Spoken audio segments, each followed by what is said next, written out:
Hi friends, Pandian stores அடுத்த வாரத்துக்கான promo பார்க்கலாம். சக்திவேலை உள்ளார அரெஸ்ட் பண்ணி வச்சிடுறாங்க. பொய்யான கேஸ் போட்டாங்க மீனா மேலே அப்படின்னு சொல்லிட்டு. அடுத்து பார்த்தீங்கன்னா குமாருக்கு சொல்லிடுறாங்க. குமார் வக்கீலோட வர்றாங்க. என்னங்க அவங்க பண்ணாங்க அப்படி இப்படின்னு சொல்லிட்டு ஜாமீன் போட்டு வெளியில் கூட்டி வந்துடுறான்னு வைங்களேன்.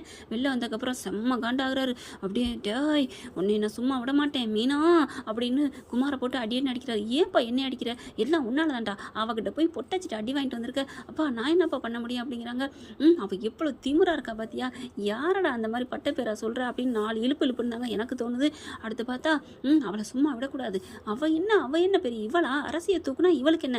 டே குமார், கண்டிப்பாக நீ தூக்குறடா. இந்த சோனியா என்னடா உதவி பண்ணுறாளா இல்லையா? எல்லாம் பண்ணிக்கிட்டு தான் இருக்காங்க அப்பா. ஆனால் பேச மாட்டேங்கிறாங்களே சித்தியோட அப்படிங்கிறாங்க. மறுபடியும் சோனியா கடிக்க சொல்கிறாங்க. ஃபோன் அடித்தோடனே அங்கிட்ட திருட்டுத்தனமாக வெளியில் வந்து பேசுது. என்ன குமார் என்னாச்சு சித்தி? அந்த அரசிக்கிட்ட பேசுகிறீங்களா இல்லையா? அவள் எங்கே பேசுகிறா? என்கிட்ட வந்தாலே எந்திரிச்சு போயிடுறா. வேற யாரும் என்னை பேசவும் விட மாட்டேங்குதுங்க அப்படின்னு சொல்லி முடிச்சிடுறாங்க. அடுத்து பார்த்தா வீட்டுக்கு வந்துடுறாங்க. வீட்டுக்கு இவங்க எதுவுமே சொல்லாமல் இருக்கிறாங்க. பார்த்தா கடைசியாக என்ன பண்ணுறாங்க, அவங்கள குசு குசுன்னு பேசிக்கிறாங்களா. என்னடி ஒரு மாதிரியா பேசிகிட்டு இருக்கீங்கன்னு கோமதி கேட்க, ஒன்றும் இல்லையே ஒன்றும் இல்லை அப்படிங்கிறாங்க. அப்போ செந்திலுக்கு பொறுக்க முடியல. உங்களுக்கு தெரியுமா அவன் இந்த மாதிரி அந்த மாதிரி பண்ணியிருக்கிறான் அப்படின்னு எல்லாத்தையும் போட்டு ஓட்ட சொன்னேன். அப்படியா பண்ணிட்டான் அட பாவிகள் அப்படின்னு சேலையை தூக்கி கட்டிட்டு வரைஞ்சி கட்டிட்டு கிளம்புறாங்க.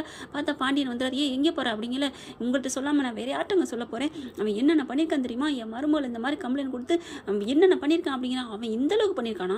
நல்ல வேலை ராஜியும் கதிர் இல்லைன்னா என்ன ஆயிருக்கும்? என் மருமகளை உள்ளாரில் பிடிச்சி போட்டிருப்பாங்க அப்படின்னு சொல்லிட்டு வேகமாக கிளம்பி போகிறாங்க 2 பேருமே. டேய் சக்திவேல் வெளில வாடானோன்னே எல்லாரும் வெளில வராங்க. என்ன அப்படின்னு கேட்குறாங்களா. அடத்தோ நீலாம் ஒரு மனுஷனடா, மானம் கட்டவனே அப்படி இப்படின்னு நடந்த சம்பவத்தை பற்றி பேசிட்டு திட்டுறாங்க. என்னடா பண்ண என் மருமக?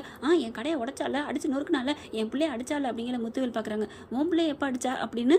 அண்ணே அதெல்லாம் நடந்தானே விடுனே அப்படிங்கிறாங்க. சக்திவேலு மாட்டிக்கிட்டோமே அப்படின்னு நினச்சிட்டு அடுத்து எப்பார் நீ பண்ணது தப்பு, உன் புள்ள பண்ண தப்பு, அதை தட்டி கேட்டால் எங்களை தப்புன்னு சொல்லிட்டு எங்கள் மேலே லஞ்ச ஒழிப்புல கொடுத்து உள்ளுக்குள்ள போவியா? ஆண்டவன் எங்கள் பக்கம் துணை இருக்கான். இனிமேல் என் வீட்டு பக்கம் வந்தால் ஏதாவது பிரச்சனை பண்ண கிழிச்சு கட்டி அப்படின்னு மறுபடியும் சண்டை தான் போடுறாங்க. ஆனால் இது கேட்க மாட்டேங்குது. என்ன பண்ண போகுதுங்கன்னு தெரியல. அடுத்து பார்த்தா அப்போ திறந்துட்டு ஐயோ ஏன் இப்படி பண்ணுதுன்னு தெரியலையே, ஒன்றும் புரியலையே அப்படின்னு கடந்துட்டு தவிக்குது. அப்போ தான் அடுத்து எல்லாம் திட்டி போட்டு வீட்டுக்கு போயிடுதுங்க. போனதுக்கப்புறம் முத்துவேலு சக்திவேலை பிடிச்சி திட்டிகிட்டே இருக்காரு. ஏன் சும்மாவே இருக்க மாட்டியா நீ? அண்ணே அவள் கடையை அடிச்சு விட்டால, அவளை நான் சும்மா விடுவேனா? அதுக்காக தான் பண்ணேன். ஏன்டா அப்படி பண்ணுற? என்னண்ணே உன் பிள்ளை அங்கே போனதுலேருந்து ரொம்ப தான் பண்ணுற. எதாக இருந்தாலும் நேர்மையாக பண்ணணும்டா. இதெல்லாம் தேவையா? நம்ம எல்லாமே நேர்மையாக தான் பண்ணணுமா?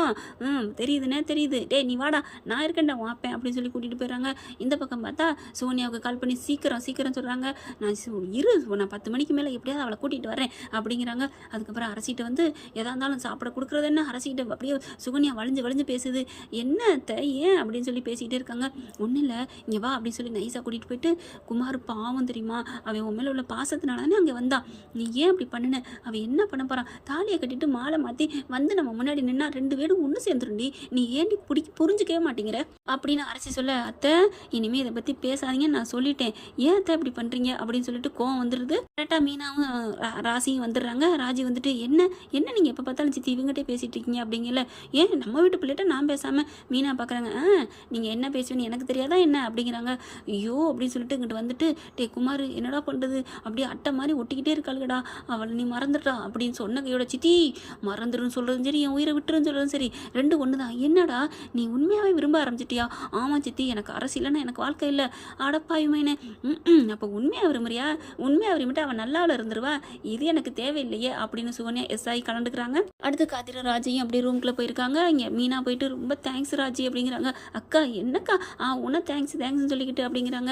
அப்படியே ராஜியை பார்க்குறாங்க, கதிரையும் பார்க்குறாங்க. கதிர் நீ ரொம்ப நல்ல பையன் தெரியுமா, நீ எனக்கு உண்மையிலே எனக்கு புள்ள மாறிடா அப்படிங்கிறாங்க. அண்ணி விடுங்க அண்ணி அப்படிங்கிறாங்க. நீ இதெல்லாம் தெரியாமல் வீட்டில் மாமா எப்போ பார்த்தாலும் உன்னை திட்டுறாங்க அப்படிங்கிறாங்களா.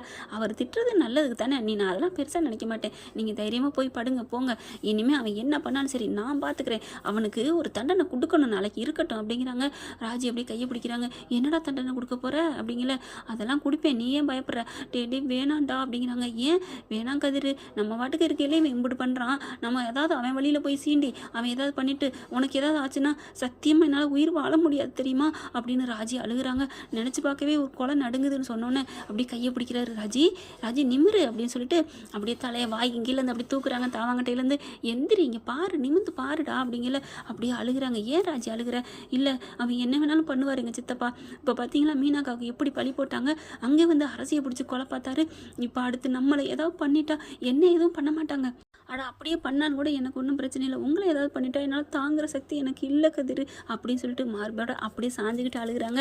அவருக்கு அப்படியே புல்லரிக்குது உடம்பெல்லாம்.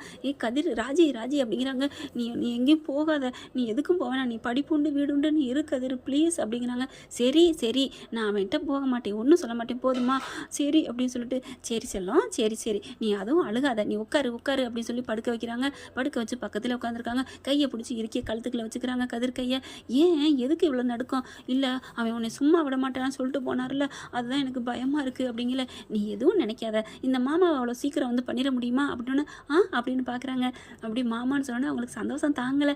அப்படியே உட்காந்துருக்காரு. விடிய விடிய தடவி கொடுத்து தூங்க வைக்கிறாரு கதிர்.